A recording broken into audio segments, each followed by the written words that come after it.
Welcome to the Deep Dive. We're here to plunge into some truly extraordinary lives and pull out the insights that really matter for you. That's right. Today, we're tackling a big one, the journey of Jack Ma. We'll trace his path from, well, a kid who faced constant rejection, constant failure early on. Yeah, really striking failures. All the way to building Alibaba, Yeah. the world's largest e-commerce empire.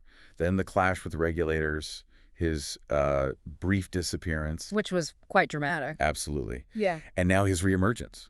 He's teaching, investing, kind of an elder statesman of tech now. In a way, yeah. So our mission today, to really dig into the sources we have and find the key nuggets of wisdom from this incredible roller coaster story. And what makes Ma's story so compelling, I think, for you listening, is that it's way more than just, a business story. Right. It's really a powerful case study. It teaches us about resilience, defiance, adaptation. It really shows how setbacks don't have to define us. It's about how we react to them, right? Exactly. It's a narrative that speaks to anyone facing challenges, I think. Definitely, big or small. So let's start at the beginning. Unpack the early life of Ma Yim. That's his birth name, born September 10th, 1964, in Hangzhou, China. And his roots were really humble. His parents were performers, storytellers, pingtan artists, they're called. Okay. And yeah, he grew up poor, not a privileged background at all. And academically, Yeah. not exactly a star student initially. Oh, far from it. That's what's so striking. By many accounts, a weak student. He actually failed primary and middle school entrance tests multiple times. Wow. And get this, on one university entrance exam, his math score was 1 out of 120. One. Seriously. Yeah. He failed the main college entrance exams 3 times before finally getting into Hangzhou Normal University in 1984. Okay. He graduated with a BA in English in 88, but, that struggle, it says a lot. That level of just sticking with it, it's astounding. What do you think drove that, especially when failure was so frequent? It's hard to say definitively, but there was clearly some inner drive, some tenacity brewing even then. And it was around this time he got the name Jack, right? How did that happen? Yeah, that's a great story. Between ages 12 and 21, he used to bike like 17 miles almost every day. 17 miles. Daily. To hotels near Hangzhou's West Lake, just to find tourists and guide them around for free. For free, just to practice English. Exactly, just practice. Yeah. And that dedication eventually led to a pen pal relationship, which then resulted in a 29-day trip to Newcastle, Australia. Life-changing. That's incredible dedication.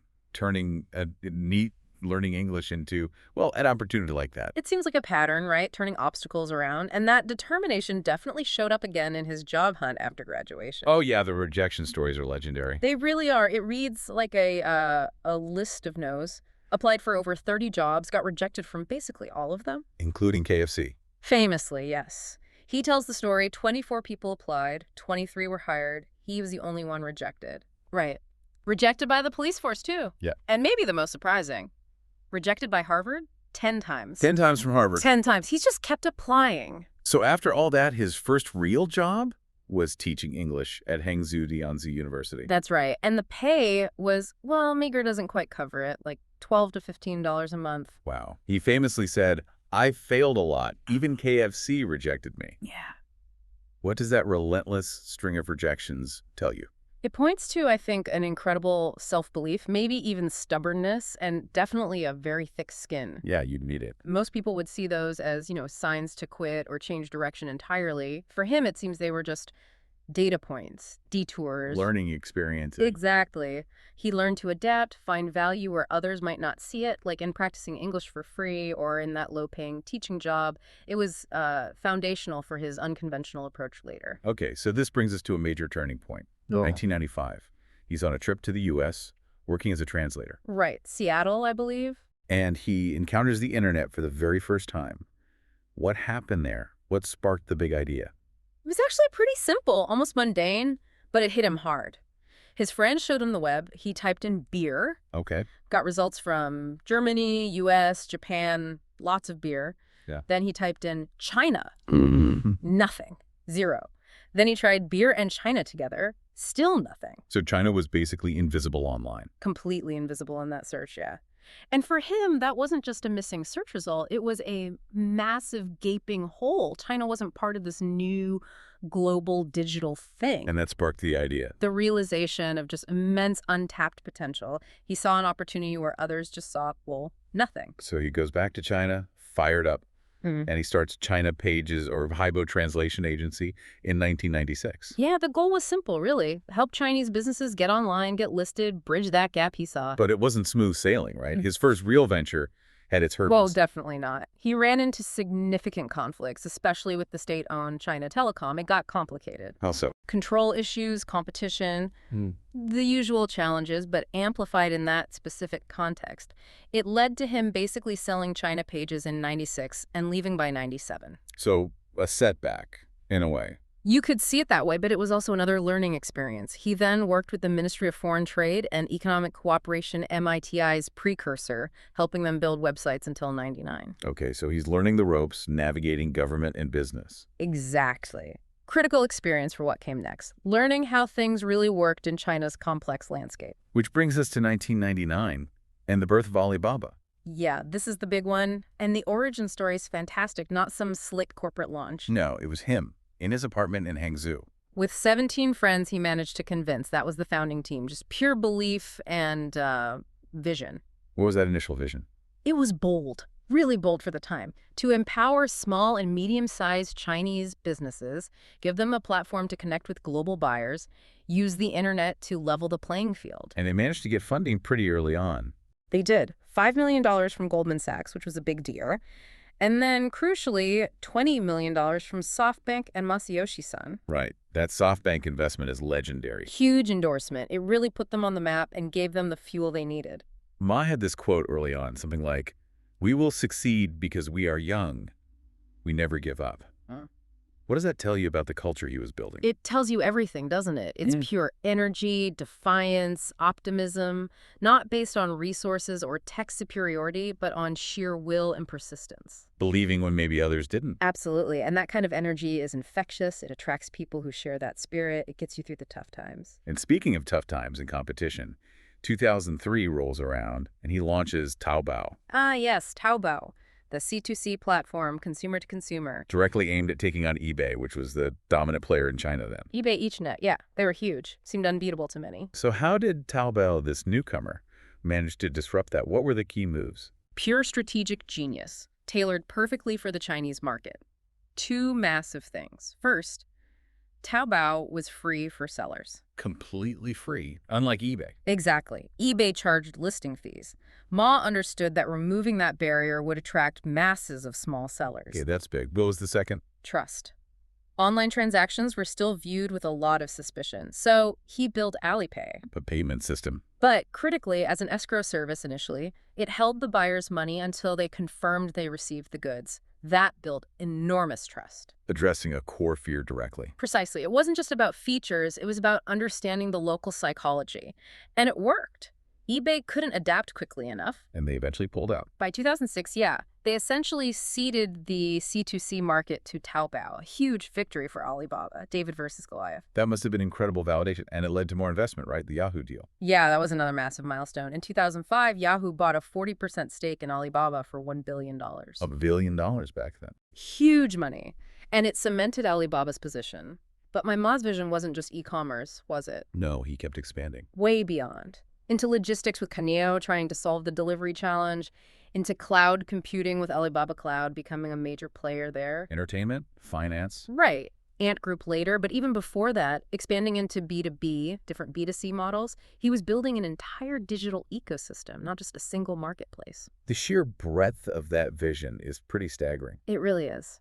Thinking interconnectedly about all the pieces needed for digital life and commerce in China. Which all leads up to the peak, in many ways. The IPO. September 19, 2014. The New York Stock Exchange IPO, still one of the biggest in history. Record-breaking at the time. Raised somewhere between, what, $21.8 and $25 billion. Around that, yeah, an absolutely astronomical number. And overnight, Jack Ma becomes the richest man in China. What was his reaction to that kind of success? Most people might, take a victory lap. His public reaction was quite surprising, actually. He framed it not as the peak, but as just the start of responsibility. Responsibility. Interesting. Yeah, hinting very early that he saw this wealth and influence not just as personal gain, but as an obligation. It foreshadowed his later focus on philanthropy. Okay, so the company's flying high, Yeah. but then the story shifts focus to Ant Group. Right. Spun off from Alibaba in 2014, formerly Ant Financial. This holds Alipay, the dominant payment platform. Used by hundreds of millions. Over 730 million users, yeah. Plus huge businesses in lending, credit scoring, insurance. A true fintech giant. And this brings us to that critical moment, the clash. How far can one individual, even one as powerful as Jack Ma, push against the system? That question really came to a head on October 24, 2020, the Bund Finance Summit in Shanghai. Infamous speech. Infamous is right. A 21-minute speech where he didn't hold back. He called China's financial regulators outdated, criticized banks for having a pawn-shop mentality that stifled innovation. Directly challenging the state-dominated financial system. Very openly, very publicly, on a major stage. And the reaction was immediate. Swift and severe. Just days later, literally days before Ant Group was set for its dual IPO in Shanghai and Hong Kong. Which was going to be even bigger than Alibaba's IPO, right? Expected to raise around $37 billion, potentially the largest IPO ever globally. And regulators just stopped it. Halted it, pulled the plug. They cited major issues and the need for regulatory changes. The timing was undeniable. Wow. The consequences didn't stop there, did they? Not at all. Ma himself was summoned by regulators for talks. The IPO was officially canceled. Alibaba stock took a significant hit, dropped about 8% immediately. And then came the regulatory crackdown on Ant itself. Right. They forced Ant to restructure fundamentally, to hold much more capital against its loans, like 30% or more, instead of the tiny 2% they often held before. Treating it more like a bank. Exactly. Comply as a financial holding company under much tighter supervision. It completely changed their business model and profitability. And then Jack Ma himself just vanished from public view for about 3 months after that IPO collapse. Yeah, he went completely quiet, no tweets, no appearances. It fueled intense speculation worldwide. Where was he? What was happening? What does that period signal to you, that silence? It signaled, I think, the raw power dynamics at play. It showed the limits of influence for even the most successful entrepreneur when challenging state authority in that specific context. The silence itself was a statement. And the financial fallout continued. Oh, yes. In July 2023, China hit Ant with a massive fine, roughly $1 billion, citing violations related to consumer protection and corporate governance. And Ma's own position. He formally relinquished control of Ant Group in early 2023, stepped back significantly. And during this whole period, estimates suggest his personal net worth took a huge hit, maybe around $12 billion, according to Bloomberg. A massive fall from grace, in a way. But yeah. He didn't stay gone forever. No, he didn't. Since around 2023, he's gradually resurfaced, but in a very different guise. How so? What's he been doing? We've seen reports of him teaching, taking up roles at universities in Tokyo and Shanghai. Teaching? Interesting pivot. Yeah, focusing on education, which he always said was a passion. He's also been investing particularly in agricultural technology startups. Agrotech.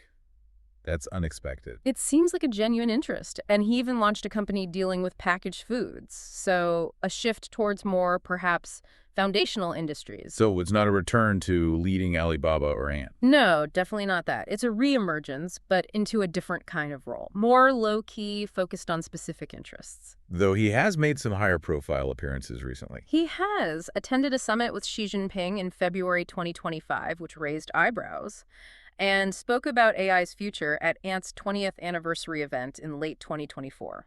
So signaling perhaps a cautious re-engagement, finding a new equilibrium. It seems that way, a more prominent role than during his absence, but clearly on different terms than before. He's navigating a new reality. And beyond the business, beyond the regulatory drama, there's the philanthropy side. He retired as Alibaba chairman back in 2019, right?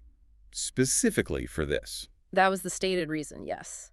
To focus full-time on philanthropy, specifically education, the environment, and public health. That's through the Jack Ma Foundation. Exactly. Established in 2014, it's been quite active. Supporting rural teachers in China is a big focus. Environmental awards. And global initiatives, too. Yes, the Africa Netpreneur Prize Initiative, giving $1 million prizes annually to African entrepreneurs. A significant Tibet education fund, about $14.6 million. Partnership in the Earthshot Prize for Environmental Solutions. And I remember the mask donations during early COVID. That's right, huge donations of masks and test kits globally. It really shows a commitment to using his resources for broader impact, shifting from just building business value. So if we try to tie all these threads together, what are the big life lessons, the key insights for you from Jack Ma's whole Odyssey? There are so many, right? But a few really stand out. First, obviously, embracing failure. Or maybe reframing it. Yeah, the KFC, Harvard rejections. They weren't endpoints. They were redirections. They built resilience. That's a powerful lesson for anyone. Don't let no define you. Yeah. Second. I'd say the power of a global vision, even from humble beginnings. Biking 17 miles to practice English wasn't just about language, it was about connecting with the world. That mindset fueled everything later. Third, maybe that bold moves can trump technical skill. He wasn't a coder. Exactly. He built a tech empire without being a tech expert himself. His strength was vision, understanding market needs, and fearless execution. You don't need to be the technician to be the visionary. Okay, what else? The clash with regulators must offer a lesson. Definitely. Call it disruption requires prudence. Innovation is vital. Pushing boundaries is necessary sometimes, but... But you have to understand the landscape. Right. There's a crucial, often tricky balance between pushing for change and navigating existing power structures and regulations. His story is a stark illustration of that tension. Fifth, his shift towards philanthropy. Yeah, success equals responsibility. It's a clear theme, especially post-IPO. The idea that immense success brings with it an obligation to give back, to tackle bigger societal issues. And finally, his recent activities. The ability to reinvent and reemerge from that period of silence to teaching, investing in agro-tech, he keeps evolving. It shows that even major setbacks don't have to be the final chapter. You can redefine your path. It's quite a story. Jack Ma's journey, it's definitely not over. But it's already such a profound case study in resilience, like you said, defiance, adaptation. It really hammers home that idea. Setbacks don't define us. Our response does. Absolutely. Which leads to maybe a final thought for you, the listener, to chew on. Okay. How might Jack Ma's very unique path, from all that rejection to challenging the establishment and then redefining his influence in this quieter way, how might that change how you think about success and what responsibility really means today, especially with technology moving so fast and scrutiny being so high?